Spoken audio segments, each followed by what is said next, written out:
In December of 2020, the Alzheimer Association trumpeted news of a major $300 million increase for dementia research, raising annual federal funding alone to $3.1 billion. Alzheimer's disease, the dreaded scourge, opens wallets. The march to a promised cure feels inexorable. Yet despite this mammoth, bipartisan investment in public and private research and development over the past quarter century, pharmaceutical companies have not been able to form a magic bullet to cure or even tame Alzheimer's disease and other forms of dementia. That includes the latest innovation fantasy, churned out by the market. Marketed as Aduhelm, the first Alzheimer's drug approved by the FDA since 2003, but one facing significant questions about efficacy, safety, and cost-effectiveness. And although broad culture change and the advent of person-centered care has helped ameliorate the experience of people with dementia in nursing homes over the last several decades, loneliness, disconnection, and physical and cognitive stagnation remain problems, chronic problems, in the continued absence of useful therapeutics. And that is part of our discussion today as I interview Dr. Daniel R. George, Ph.D., and Dr. Peter Whitehouse, MD and PhD. Their book is called American Dementia: Brain Health in an Unhealthy Society. Let's talk a little bit about the authors before we bring them on. Dr. Daniel R. George, Ph.D., is a medical anthropologist and an associate professor in the Department of Humanities and the Department of Public Health Sciences at Penn State College of Medicine. Dr. Peter J. Whitehouse, MD, PhD, is a professor of neurology at Case Western Reserve University and a professor of medicine at the University of Toronto. He is the co-founder of an Intergenerational Schools, a network of unique public and multi-lineage community schools in Cleveland, Ohio. Together, Drs. George and Whitehouse co-authored The Myth of Alzheimer's: What You Aren't Being Told About Today's Most Dreaded Diagnosis in 2008. And today on The Intentional Clinician, I have the pleasure of speaking to them both. And we really get into it, whether you're interested in the causes of Alzheimer's, the market-driven supposed cures of drugs, more holistic and integrative and functional ways and preventative ways of preventing Alzheimer's disease and other illnesses of aging. And we really get into the macro level of what is going on at a societal level with the market, with politics, with our society, and how that may be contributing to further American dementia. I really do believe you're going to love this episode, so please stay tuned for the interview. Just a little bit about what I've been up to lately. I have just released my first course for the parents of young adults, What Do We Do Now?, which is available on Udemy right now at a discounted rate, and the link will be in the show notes. And at the end of this episode, I'll talk a little bit more about the EMDR, International Association consultation groups I am now hosting online and locally. All right, thanks for listening. If you're enjoying this episode, please subscribe and share with your friends. It is my pleasure to bring onto The Intentional Clinician Dr. Daniel George, PhD, and Dr. Peter J. Whitehouse, MD and PhD. Welcome to the show, guys. Great to be here, Paul. Thank you. Yeah, likewise. Wonderful. We're going to be discussing your new book, American Dementia: Brain Health in an Unhealthy Society. And this title and subtitle are loaded with implications. And I think that it may be best to start talking about the paradigm that you're writing about, because I know that Peter is a medical doctor and a neuroscience researcher, as we discussed in the lead up, and Dr. George is a professor and a scholar. So, Danny, if you could tell us just a little bit about the paradigm for what inspired this book you wrote together. Yeah, it's a good place to start. So, in November 2016, there was sort of a landmark moment. In addition to the tumult that was happening in the broader culture at that time, there was a landmark study, phase 3 trial of a drug called solanezumab, which was one of the Eli Lilly anti-amyloid drugs for Alzheimer's. It failed in its trial. During that same month, there was a study published in JAMA that showed decreasing rates of dementia in the United States. So you sort of had this paradoxical moment, right, where the biotechnology is failing as it has for the last several decades in terms of a drug or biologic to cure Alzheimer's, but dementia rates are falling. And so from that paradox emerged this book, which is trying to basically understand, what is it about the way that we have structured our society that has ramified over the decades in this falling risk for dementia? And conversely, what have we done in the last 40 or 50 years that has perhaps reversed some of those positive trends that we're now seeing in older folks in terms of like introducing more markets into our lives and just making life more precarious and more stressful for people. We still have tens of millions of people un and underinsured in the country. So really, when in the title, we're asking, what does brain health look like in an unhealthy society, and challenging us to think big about how we can instantiate better brain health again in the future. Excellent. And I think we need to bring in a little bit about definition of a healthy brain and what might cause a brain to move into an unhealthy state, which could then lead to a multi-faceted disease such as Alzheimer's. So I'm wondering if, Peter, you would maybe jump in here for a moment and talk about some of the things Danny mentioned from the medical perspective, some of the stress, the precariousness of modern life, and how that might affect the brain from a medical perspective. Yes, thanks, Paul. So the brain, of course, is an important organ. It does require a body to function properly. So health is better viewed as something that's more systemic and holistic.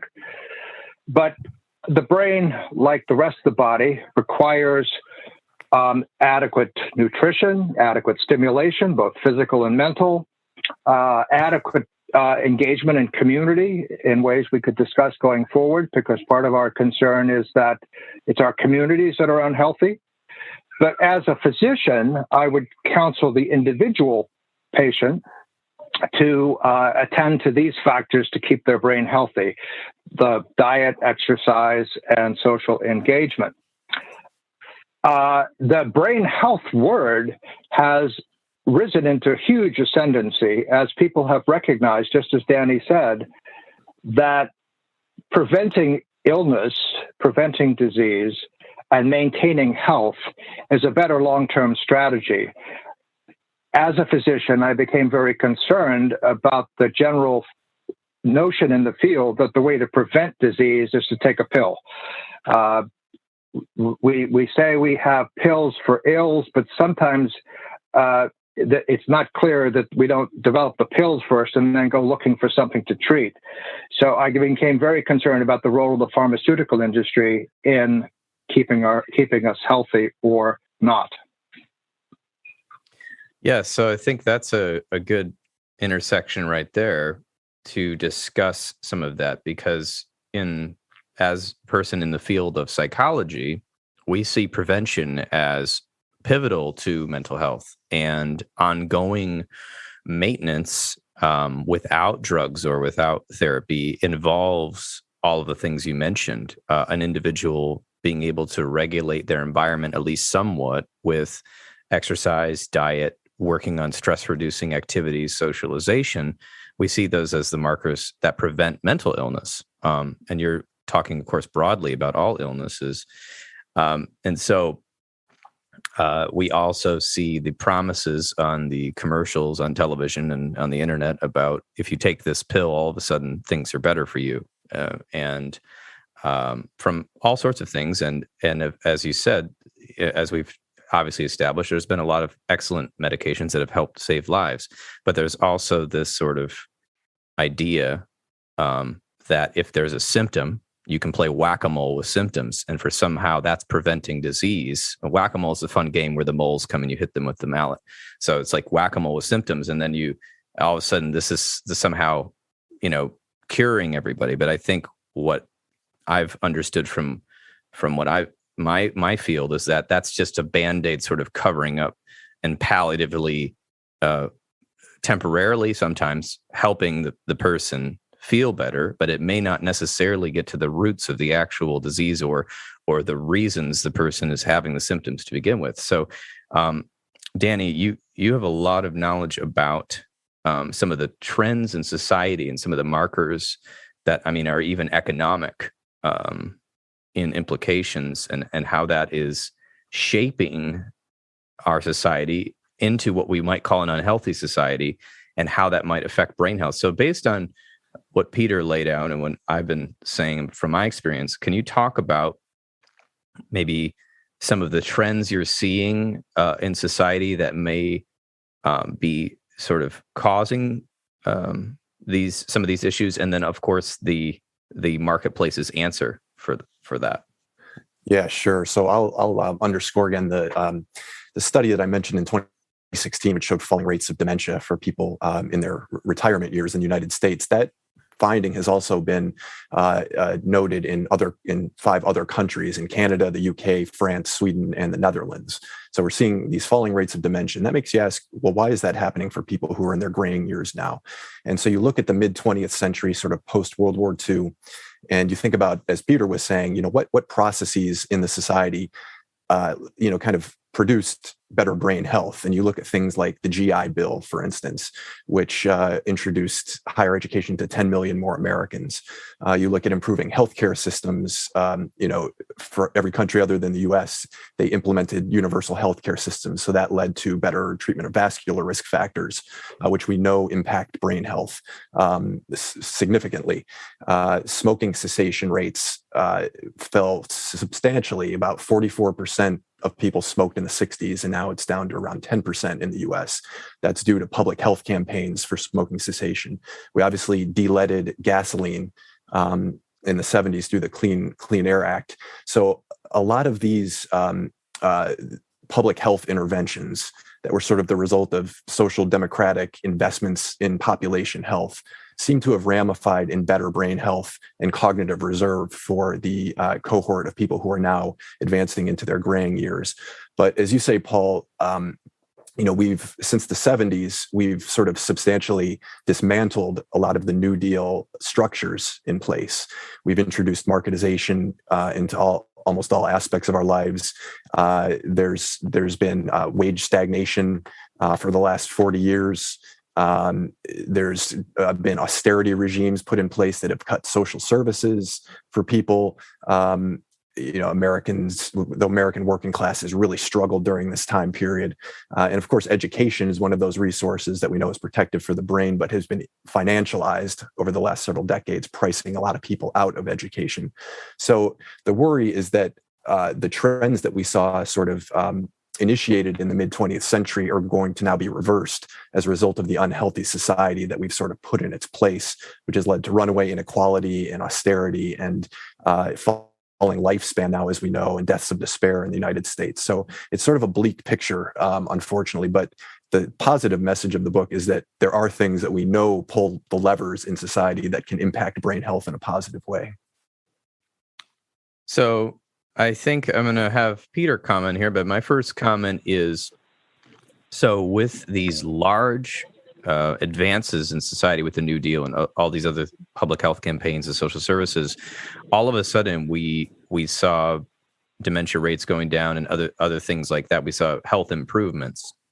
And it's interesting because there have been a lot of campaigns and negative talk against social services and against universal health care in the United States, and having a safety net seen as culturally sort of picked on as like the government being people's parents, or sort of like a weak a weakness, instead of seeing it as like wow, we're the richest country in the world.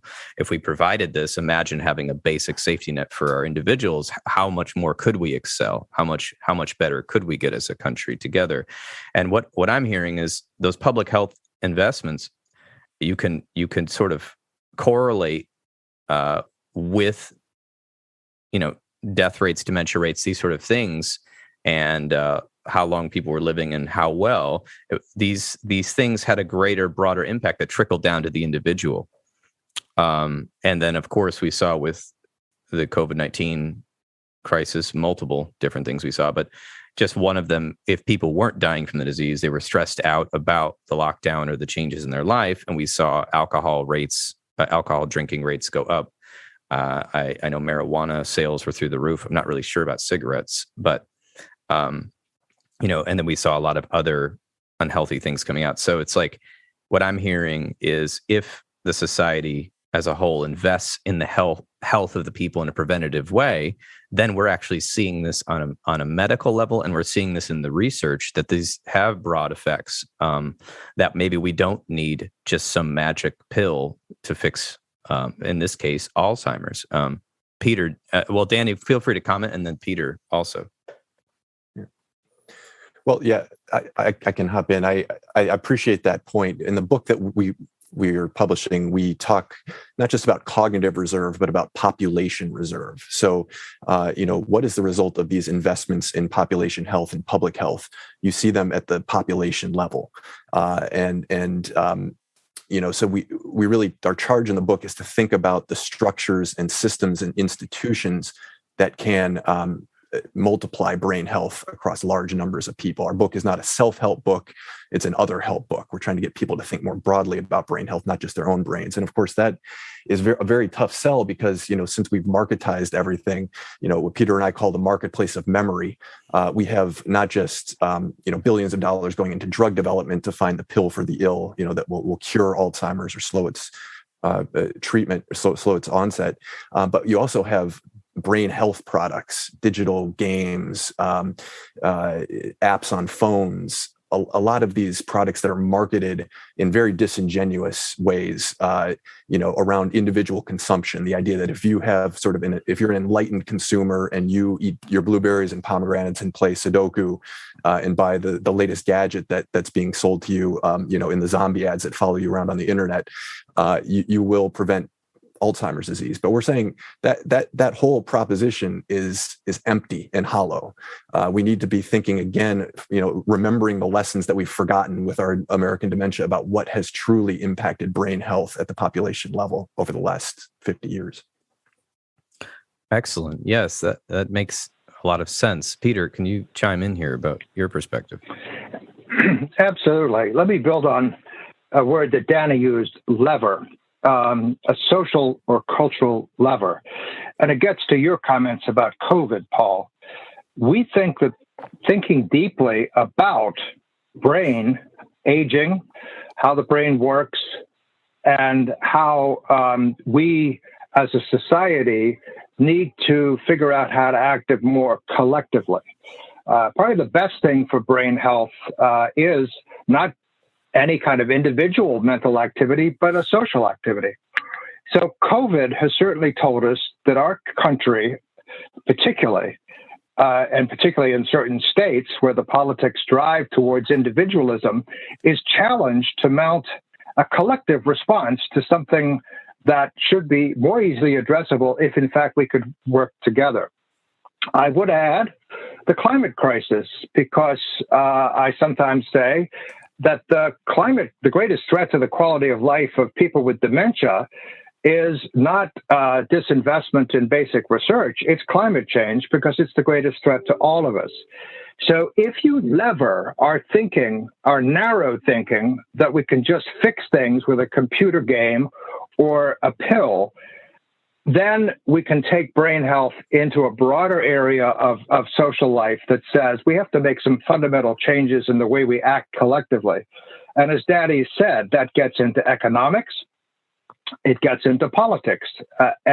So even though Alzheimer's and dementia are big problems in and of themselves, they're actually more important than just those particular conditions, because they're a way of saying, getting through our fear, getting rid of our false hopes, getting rid of our unskeptical faith in technological solutions, and say, what do we have to do to work together to address the problems of brain aging and the problems of society at large in this rather challenged world that we're all participating in. Yes, that is bringing it to a new level of discussion, because I was even just thinking about, the zombie ads that have followed me around on the internet, such as download this app and you'll be calm and you'll feel all copacetic. And not a bad idea to download that app and be copacetic. But if the greater reason you're not calm is you feel disconnected, isolated, you don't exercise, you eat trash, which I don't mean to call it out, but fast food is sort of trash. A person I knew once told me that his drug dealer was on every corner. I said, what do you mean? We're in the suburbs. He said, every fast food drive-through is my drug dealer and it's killing me. And he was right. And he is right. So, if you're doing these things, this app might help you palliatively for a few minutes a day, but it's not, it's just another thing that you bought that is, like you said, it's distracting from the actual overall solution. It's somebody's good idea. If we all use the app every day, we might all be calm, but really that's not the root of the issue. So, this whole way of thinking almost has to change. And you talked about individualism versus collectivism a little bit, and how actually we can see it in certain states. Especially during COVID-19, you can look at the numbers of deaths or infections, and I'm sure there's so many statistics that I've looked at briefly in some of the newspapers, but it's stunning to see the differences. And so maybe either one of you, what are your thoughts to take this a little further? Because it sounds like what you're asking for is, how do we work together? How do we know the markers of brain health, and how do we then make a society somehow that can evoke some of these conditions that lead to a greater overall experience, and thus our individual things we do would help us, but we would already have a higher baseline of health. Is that what I'm hearing? Yeah, I think that's a good way of putting it. And just to return to one of the points you were making, I do think that what we've ushered in the last 40 years, which some people call neoliberalism, some people call it hypercapitalism, it has sort of put forward a almost religious understanding of the world in terms of salvation through consumption, and that we can fix ourselves, we can save ourselves if we consume in the right ways. And that has produced also a context where culturally we look for innovation fantasies. And, I would put the marketplace of memory products in that. I would put supplements and all of those things in that. And the drug development approaches are all innovation fantasies within this sort of neoliberal context. But if we start thinking more broadly, we do have to start thinking in terms of political economy, in terms of, what policies are going to impact the most number of people universally in the culture, and how do we achieve those? And we're in a very difficult moment politically right now. And I almost apologize for my nihilism on it, but I don't think either political party is capable of providing the types of changes that we had post-World War II. Even basic Keynesian social democracy seems a bridge too far for a politics that's entirely captured by the upper class and moneyed interests and corporate interests. So where do we find hope? I mean, it's not hopeless. There can be change, and sometimes crises can produce change. We all hoped COVID would be the stimulus that would provide that sort of mode impetus for change, but we didn't. I don't think we were there yet. At the local level, though, there are things we can do, and I'll highlight something that Peter has done with his wife Kathy, which is to start an intergenerational school in Cleveland, where we're both from. And this is the first school known in the world to actually create a mentor role for people living with dementia. They serve as reading mentors to kids, largely from Cleveland's inner city. They participate in classroom activities and the arts. We do nature activities through the school that are intergenerational in their nature. So kind of demystifying what it means to be a person with dementia and creating the relationships that are protective and the social bonds that Peter alluded to that we know are protective is one thing that we can do at the local level. I don't know, Peter, if you want to build on that at all, because the school is sort of your baby. Well, thanks for mentioning it, Danny. And I should point out that Danny got his PhD doing mixed methods research on the benefits of volunteering and learning and mentoring in the school for people with what we call cognitive challenges. So I think I'll generalize it and say, yes, we think intergenerational learning, which has really been part of the foundation of our species, that we've always learned in groups and family members. But in today's siloed society, we tend to put learners into a particular location because of a certain age. Well, we think developmentally appropriate learning spaces should be multi-age. But I'm also working on the future of universities, because we really do face the need to transform our civilization, quite literally, to make it more sustainable. Neoliberalism, the word that Danny taught me, this idea that money is the only value that's important, and it's making the fast buck and thinking about the next quarter, is destroying us. And learning is the way out of this. Another word that I use a lot is transdisciplinarity. Now, I don't know whether that word shows up in the intentional clinician much, but the idea that we have siloed our educational systems, not only by age, but by discipline. And no one discipline is going to solve these wicked problems that we're facing. No one discipline is going to address the challenges of brain aging or the climate crisis. So once again, dementia, the American dementia is telling us we have to develop learning environments that bridge and explore the boundaries between disciplines. So that word, transdisciplinarity, signals, yet again, the need to take different approaches to learning. And it is learning that we as a species have survived and thrived around. It's my passion. It's something that brings purpose and intention to my own life and to many people's lives. So let's look at the future of lifelong learning as a source of hope, which Danny and I keep coming back to. We've got a lot of false hope in this world. We need some true hope, going back to some fundamentals about what it means to be a human being. I could not agree more. I have so many comments, but I'll try to just make them briefly. So actually, oddly enough, the last episode was about this book called Consilience, which is basically about the agreement between the approaches of different academic subjects, where the science and humanities would sort of bridge, and you would cross interdisciplinarily discuss topics instead of having a siloed approach where you focus only on your expertise. And I do think that's important for society to have these discussions, and people on the local level, that's where it's got to start. And like you said, I'm not an expert on universities, but it does seem like you're right. It's like you go to the university, you're this age, this is what you do, this is what you study, and there's not as much cross-pollination, or maybe not as much as we need. So I was also just thinking about the metaphor of health.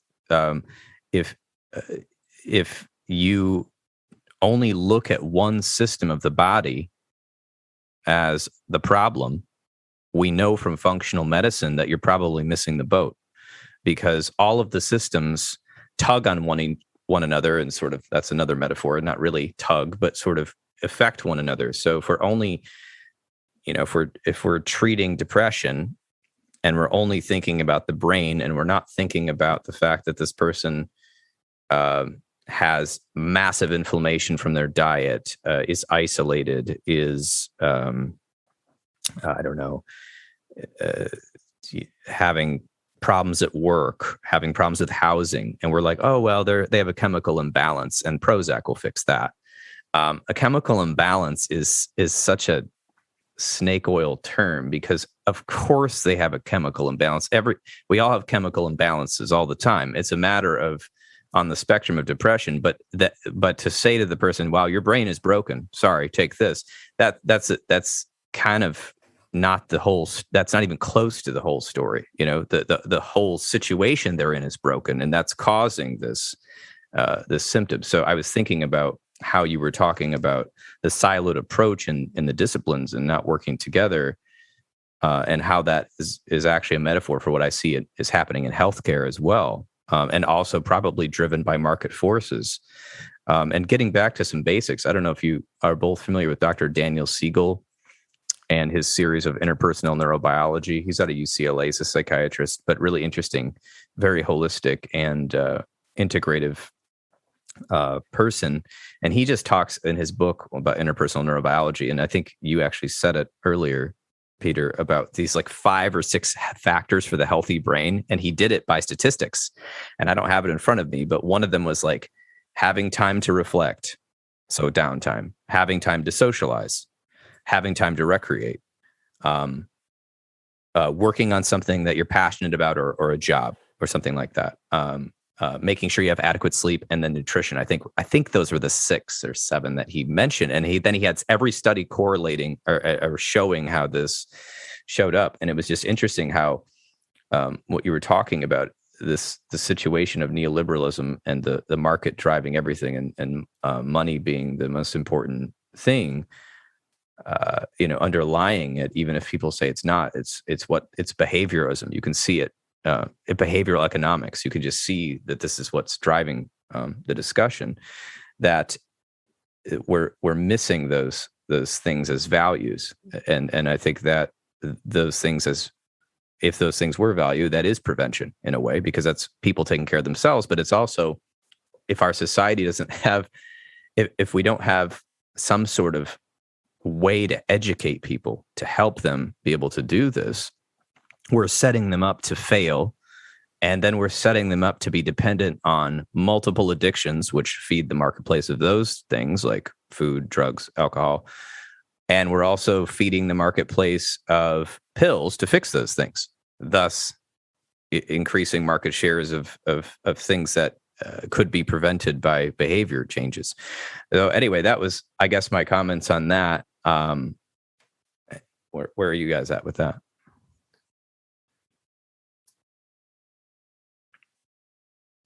Yeah, so I can jump in there. So in the book, we refer to the parable of the 3 blind men and the elephant in thinking about Alzheimer's disease. And essentially what's happened over the last 2 decades is we have defined Alzheimer's disease as being plaques and tangles, and built sort of business models around that single mechanism drug approach. And of course, we've lost the whole elephant at that point. Just to build on what you were saying, Paul, the Alzheimer's is a syndrome. It's probably more appropriately called Alzheimer's diseases, because you don't just see plaques and tangles. They're often vascular features. Most dementias are mixed and have overlapping aging processes attendant in them. There are multiple risk factors. Alzheimer's is a very multifactorial condition. So we've almost mistakenly, in this reductive neoliberal marketplace, defined Alzheimer's incorrectly as just one thing, when it is multiple things. And that has completely stifled our thinking about how to approach it.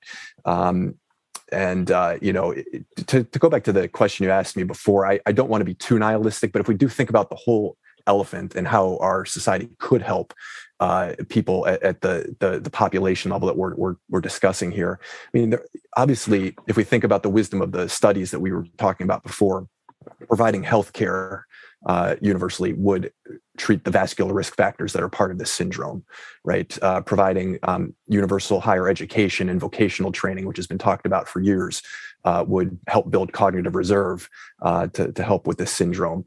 We're facing another lead crisis. Obviously, Flint has been the highest profile example of that, but lead is present in drinking water all over the country. It's even higher in Cleveland, where I'm from, where Peter lives, than it was in Flint.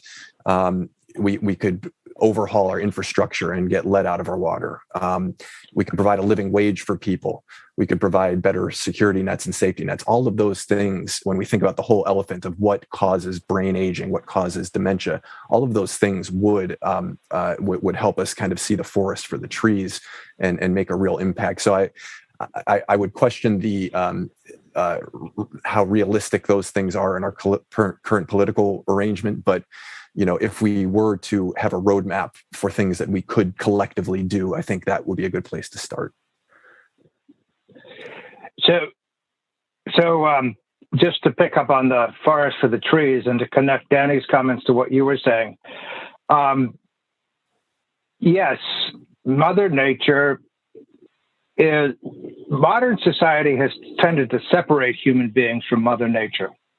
We can control Mother Nature. We can rape the planet, pardon my language, to extract fossil fuels and tear down the forests in order to make our short-term lives somehow better, but as you said, Paul, kind of shallow.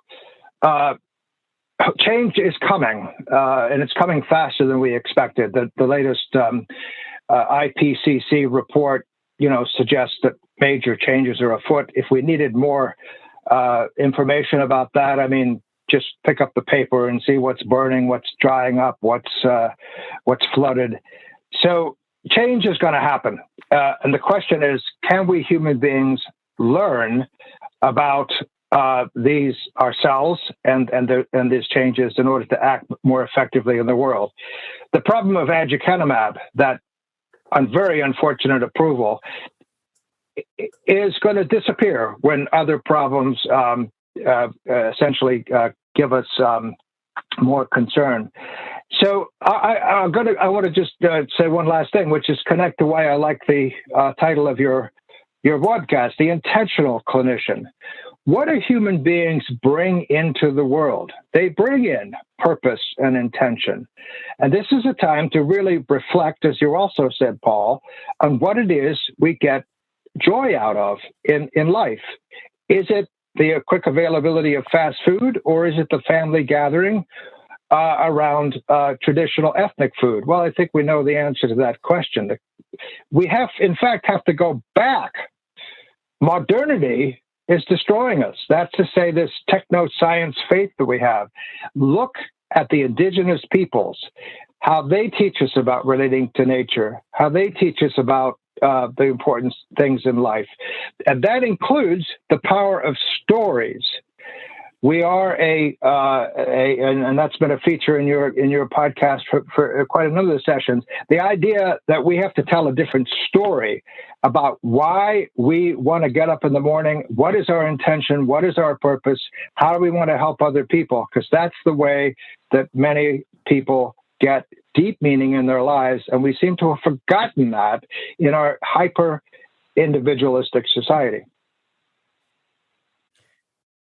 Yeah, I couldn't agree more philosophically, and I think we've lost track of the basics big time, and I think it's difficult to even. I think we've also lost context, with the way the availability of the internet over my life is I don't know, I think I got my first digital phone that had the internet on it when I was 24 or something like that, but. I mean, just the amount of time people spend reading things. And somebody recently said to me, they're asking me about the news, and they said, well, what do you watch? I said, I don't watch the news. They said, well, what do you read? And I explained, I read certain papers and magazines that have like a longer sort of telling of the story, which is still not the whole story. And I was explaining that, and they were asking me about the Afghanistan crisis. And I was like, well, this goes back 20 years and actually goes back way before that, but 20 years from what I remember. And here's what I know about it. And they said, well, I've actually been getting most of my information from memes on the internet. And I said, what? And they said, well, I heard about what they were doing and what was going on from these cartoons that people were making. And I was like, oh, goodness. Now, we have bigger fish to fry than that, but that's kind of an idea of how the technological world has even made us even more individuated. We don't even know what story's going on. We're relying on some joke of somebody's point of view about something and kind of breaking, even further fragmenting any sort of collective story. Our collective story is broken, and there's, politically we could go into that for hours, which we won't, but there's 2 or 3 stories going on in the United States. If you ask somebody about a basic fact of what's going on with COVID-19 or what's going on with our political life, you'll get like vastly different answers that sort of question reality, but a lot of that is so the hard part is how can we on our own, or not on our own, but locally learn how to work together. I wanted to ask you about the study of the nuns, and just getting back to kind of, I want to make sure we cover the Alzheimer's thing a little bit. I like that we've gone to the macro, but I want to ask a little bit about these amyloid deposits and the nun study that was in your book about the Catholic sisters.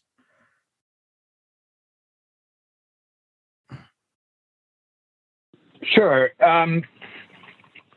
So one of the challenges in the Alzheimer's field has been the dominance of a hypothesis called the amyloid hypothesis, where people have zeroed in, for some good reasons, on this one particular protein abnormality.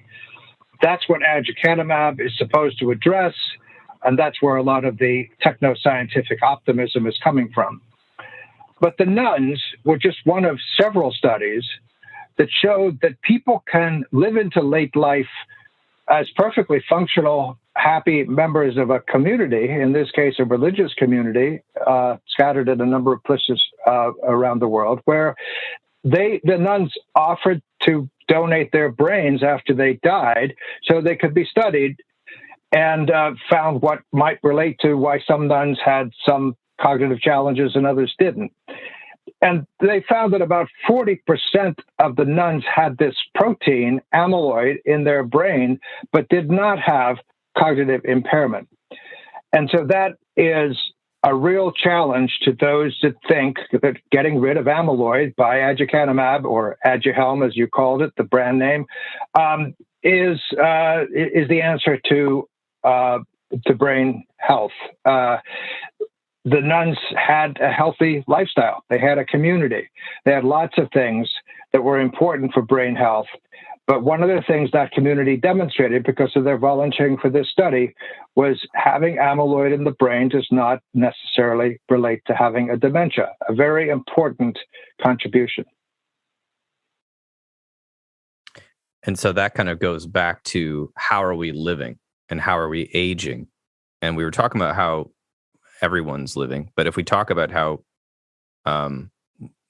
is there a perspective on, I've just noticed with people that are aging is they tend to be more isolated. They're not, like you said, you've made this intergenerational school to bring older adults into a role of purpose and meaning again, to have something to do, to contribute to society. And I noticed a big difference when I was in Europe, that when I was at the pub or whatever, let's just say in Ireland, one of the places I was, there was all types of, all ages were there intermixing and talking. Obviously the young people would kind of branch off to their side of the room, but they were all in the same area, and they would relate to each other. And I thought when I came back to the US, I don't see this in the US, just in recreation. It's like when you go to certain places to eat or drink, especially places where people socialize, not just a dinner restaurant,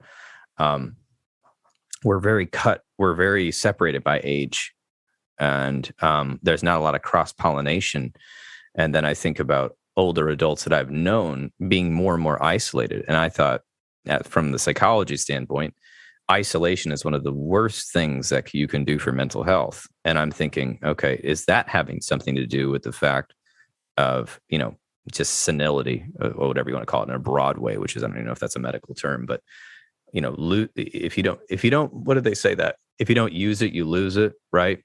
And if motion is lotion to your joints, if you don't move, you start getting problems in your tissues and your joints. So I wonder if I'm not the doctor here, but I'm wondering if some of these preventions of having people living in community, I interviewed somebody from Silicon Valley, and they're working on well-aging projects where they put people from different age groups living in some sort of I don't know, not an old folks community necessarily, to use terrible language like that, but sort of like an intentional community of different ages where they recreate and spend time together. And they were studying that, and they were talking about their theory was that people would age better and that and live longer was their thing.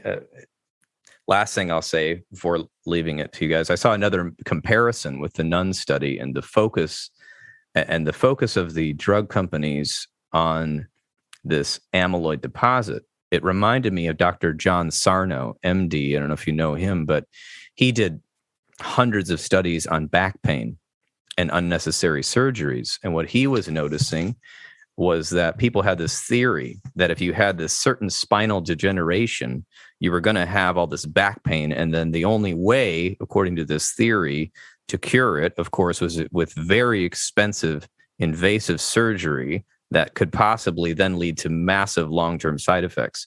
And what he noticed was in a lot of his studies is that people, he's got whole books on this, so I'll summarize it. But on the X-rays and in the scans, what he was seeing was that certain people had all sorts of, degeneration from age on their spine and had no pain reported. But he looked at the rest of their life and saw what they were doing. They were active.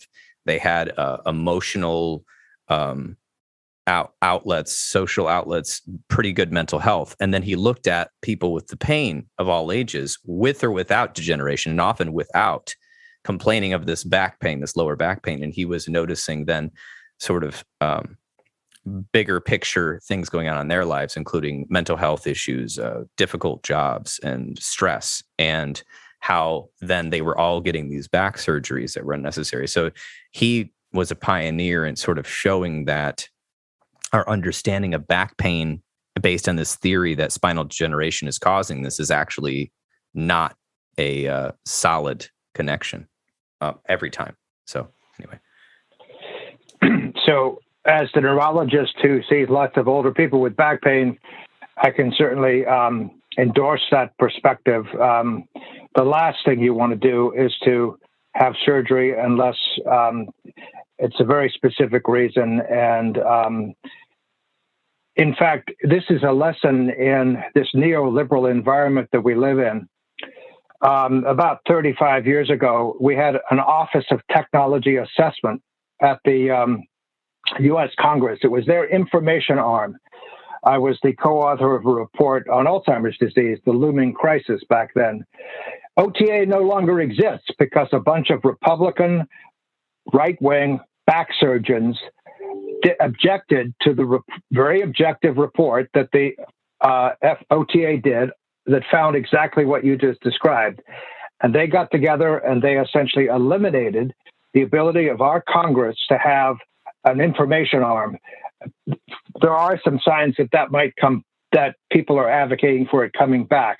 But this is an example of how people with power, in this case, back surgeons, who made a lot of money out of harming people, got rid of the ability for a democracy to act with the knowledge that would then ensure that some of the same things that would benefit people with cognitive challenges, exercise and social support, was missing for people with back pain. So this idea that there are some, I know you wanted to stay focused on Alzheimer's, but the fact is that if we made some changes in that field, got a little smarter, a little wiser about where we spent our money, we could make a big difference to a lot of people with a lot of chronic conditions. In fact, prevent some of those chronic conditions, or at least slow the onset of them.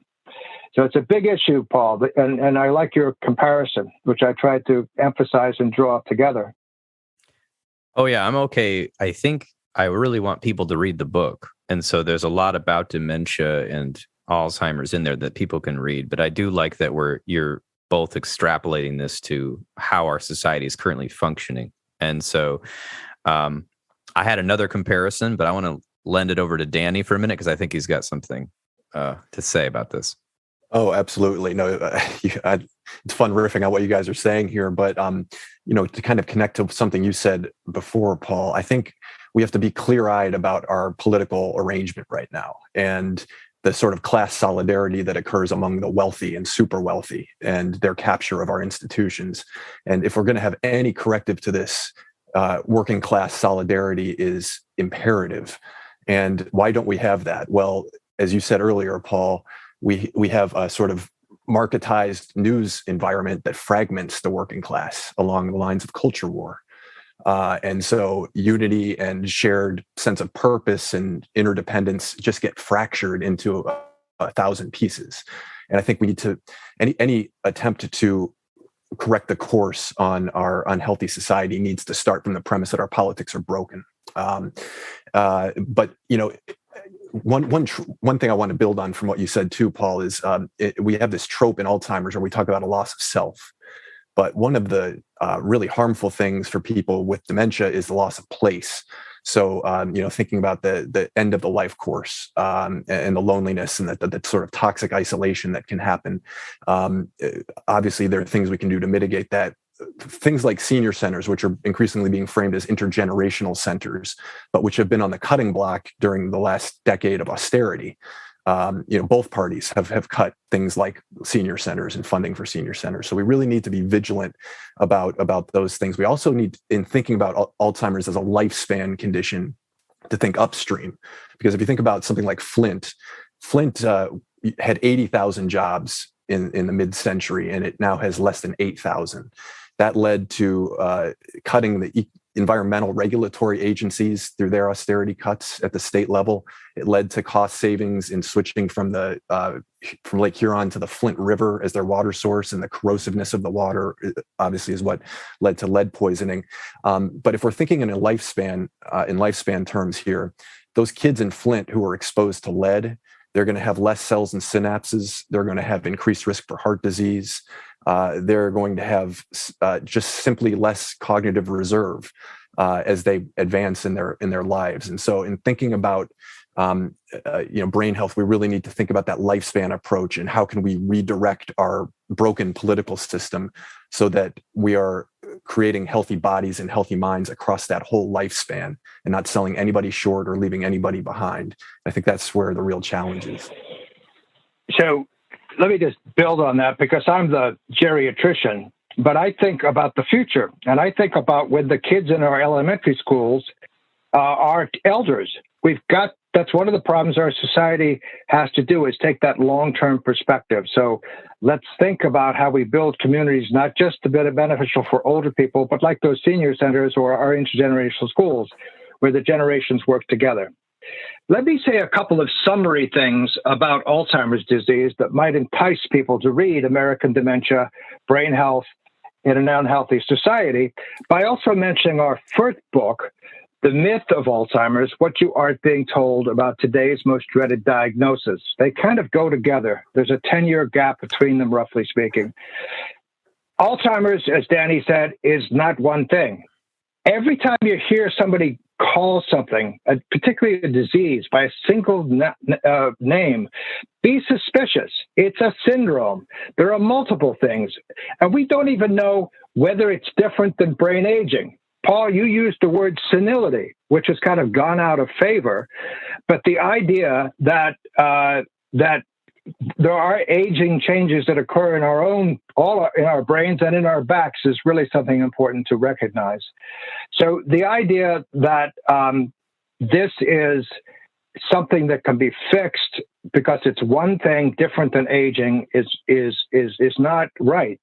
Even though our title was provocative, in fact, most people believe what I just said. So it's a time for dramatic changes in how we think about age-related cognitive changes. And the second book really says what we've been talking about in this call. Why is it that we as a society cannot recognize the failings of our short-term technologically focused thinking, and why that is also why we are not addressing COVID and the climate crisis adequately. So that's the connect there. Think about what the lessons we should be learning about dementia and apply those to other social challenges that are even more important, frankly. Yes, I couldn't agree more. I really am excited for people to hopefully read your book and listen to this and look into both of your, your website and everything. I'm going to be putting in notes so people can learn more about this. I have to just say, since we've been on this topic, the market is a wild thing. I won't even get into that, but Wall Street and the ups and downs, and we have to make quarterly reports for the shareholders. It reminds me in psychology of what I would just call, I would call it hyper individualism, because it's good to have boundaries and have your own routine that you like, that you feel is coping for your life. But when your individualism goes into hyper, and it starts, and choices you're making, such as those people that got rid of the committee that you're talking about, and argue for back surgery, which is expensive and, I mean, almost, detrimental to the people receiving it, and in some cases, your hyper individualism and want for more, and want for more money or more power or whatever, starts to damage everyone else's individual lives. And so collectively, if money is the most important thing in a society, then it does turn into some sort of terrible, nihilistic, post-apocalyptic dystopia. And I think I've been seeing flavorings of dystopia since I've been aware enough to understand it in my 20s, and now I'm almost 40. But a couple of things I wanted to say just about this was, it does take individuals waking up to how they've been participating in this society and how locally they can make a change. And I just think about little examples from my field, and this is something that I don't have answers on, but I work in a mental health clinic, and we are reimbursed less for family therapy than we are for individual therapy. How does that even make any sense? I don't know. No one has been able to tell me, but every insurance company pays, I don't know, $20 average less, or $30 less if we have a family in a room, multiple people versus one person. What is that telling us right there? That is telling us that, to the clinician who may be needing extra money, I'll just focus on this child. I'll just work on this child and their mental illness. When really, and I'm a clinical supervisor, I say, do not treat a child in isolation ever, unless it's a situation where they need emancipation and their parents are abusive. And if their parents are abusive, neglectful, obviously we do that. But if not, why are we not bringing the family in? And that right there's a de-incentive to be bringing in a collective opinion about the child and how to educate the parents. Another thing, group therapy. Group therapy is amazing. The studies show tremendous benefit to people that are involved in group therapy. Yet it's so hard to put together unless you're a hospital. If you're an outpatient clinic like where I'm at, it's so difficult to get it going. It's so difficult to get reimbursed. It's almost de-incentivized versus individual therapy, which you can pretty much, work with somebody in their schedule to make it. So right there, we're having an individualistic push in psychology, which we know from the psychology literature itself is not good. It's not, it's fine, but it's not the best we could do.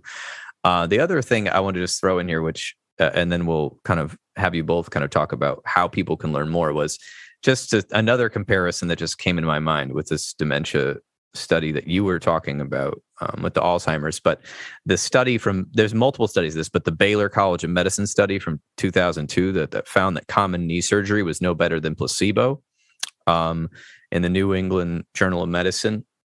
And essentially what happened was a bunch of people got fake knee surgery who had osteoarthritis, and a bunch of people got real knee surgery. And the people with fake knee surgery had incisions. They weren't deep. They were just artificial on the like scratches on their skin to make it look like they had the surgery. So no one knew who really had it, who didn't.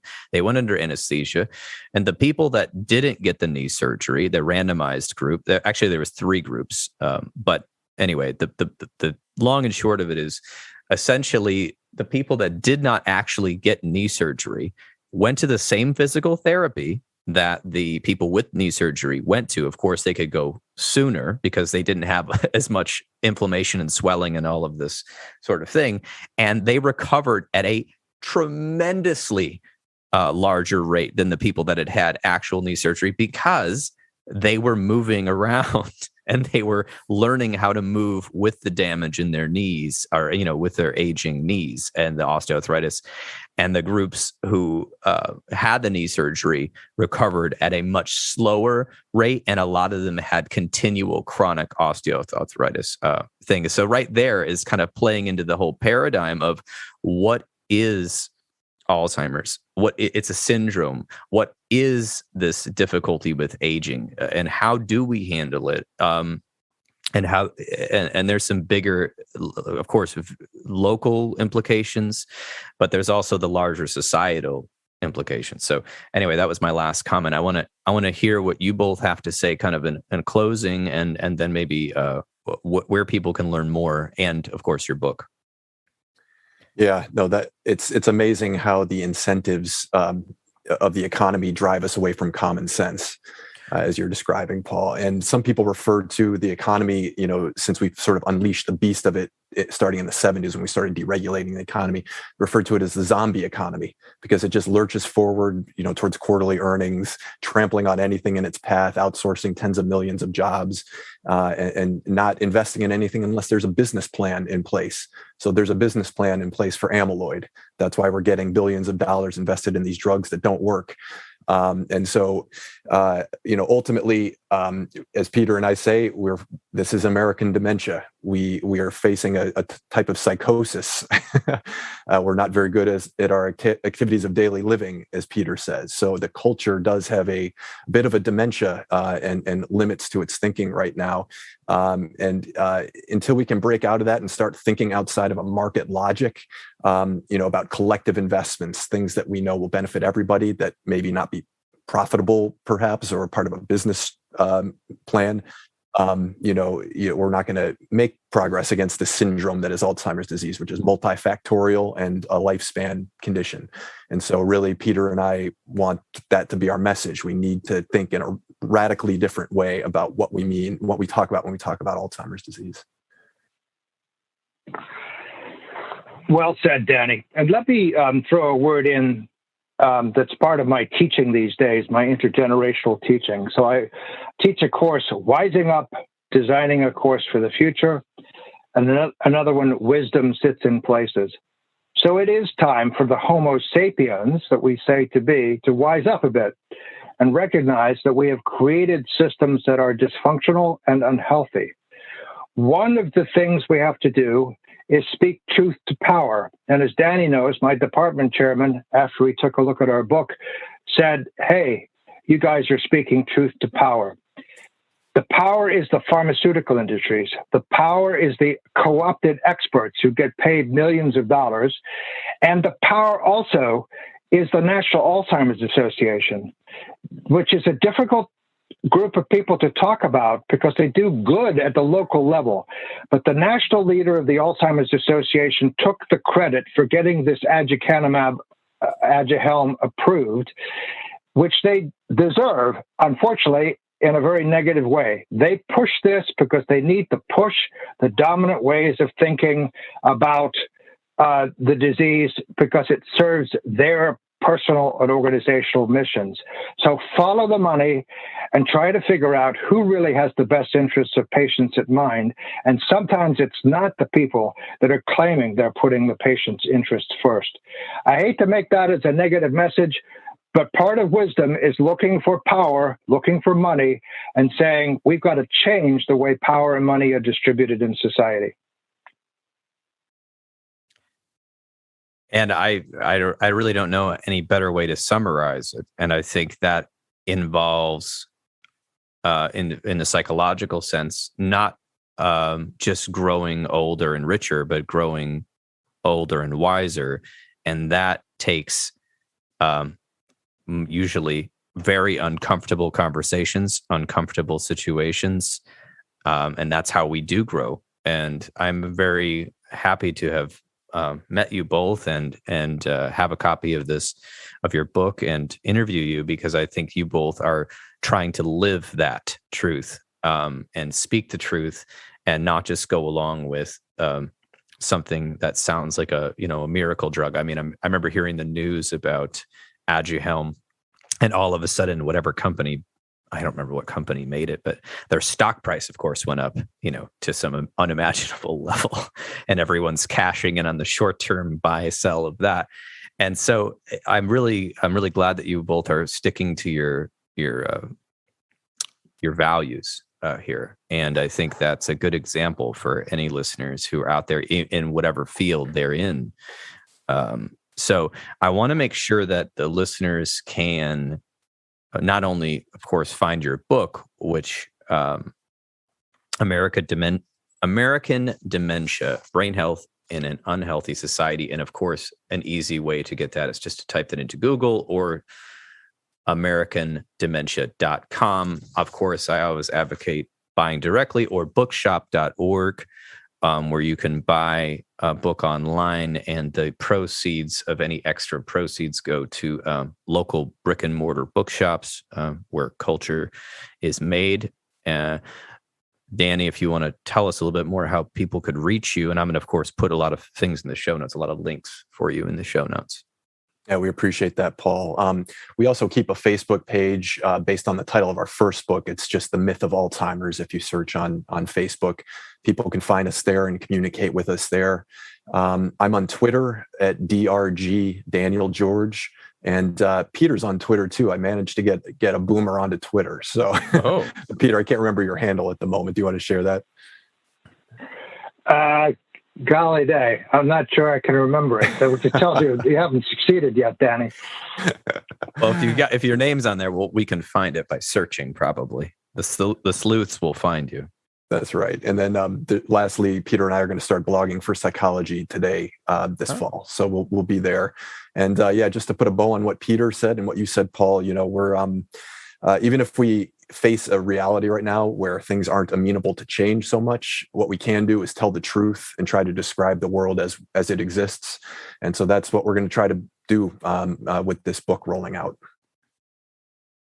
Excellent. Well, thank you so much for all of your time and your work into this book and and your leadership in the field. And I'm sure many listeners will be inspired and follow you, read the book, share this recording with people they know. So thank you so much for coming on. Great. Thank you for having us, Paul. We really enjoyed it. Thank you, Paul.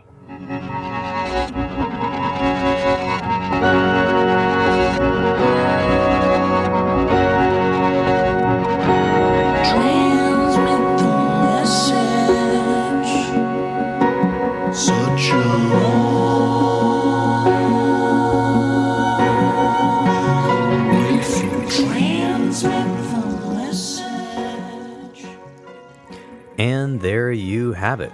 You have listened to another episode of the Intentional Clinician podcast with your host, Paul Krauss. I just have to comment and say that I really hope you enjoyed this episode and that you get in touch and at least follow Dr. George and Dr. Whitehouse on Twitter or read a little bit about them. I really think they're doing excellent work, not only in their respective fields, but in caring about our society at large and pointing out some of the difficult truths that need to be spoken. So I was quite inspired by that discussion. If you are looking for an EMDR-IA consultant, I am now an EMDRIA consultant, and I'm essentially almost certified. Currently, I'm still in training, but I can provide 15 of the 20 hours needed to become EMDRIA certified. I have groups going on right now on Wednesdays on Zoom, and if you want to be a part of that, you can check that out at counselingsupervisorgr.com or just going to healthforlifegr.com and sending me a message. If you are in need of counseling, do not hesitate to make an appointment with a local counselor in your area. You can also make an appointment with the excellent clinicians in the Grand Rapids area at Health for Life Grand Rapids and the Trauma Informed Counseling Center of Grand Rapids by visiting www.healthforlifegr.com. And thanks to new telehealth rules, if you are in the state of Michigan, you can work with any of our clinicians online. So if you're having difficulty finding somebody near you, give us a call and see if we can help you. Our number is 616-200-4433. The recording you just listened to consists of the personal opinions of Paul Krauss and his guests, and while these are based upon literature, research, studies, and experience in their respective fields, they should not be viewed as a definitive opinion on any subject. Listening to this podcast is not a substitute for treatment. If you are in a crisis, please dial 911 or the National Suicide Prevention Hotline at 1-800-273-8255. Are you a young person of color feeling down, stressed out, or overwhelmed? Text Steve, that's STEVE, to 741-741, and a live, trained crisis counselor will respond via text. Did you know you could support your local bookstore by shopping online at www.bookshop.org? You can order books from the comfort of your own home while supporting a local business near you. And if you are involved in psychology or counseling, I really recommend getting involved with your state association.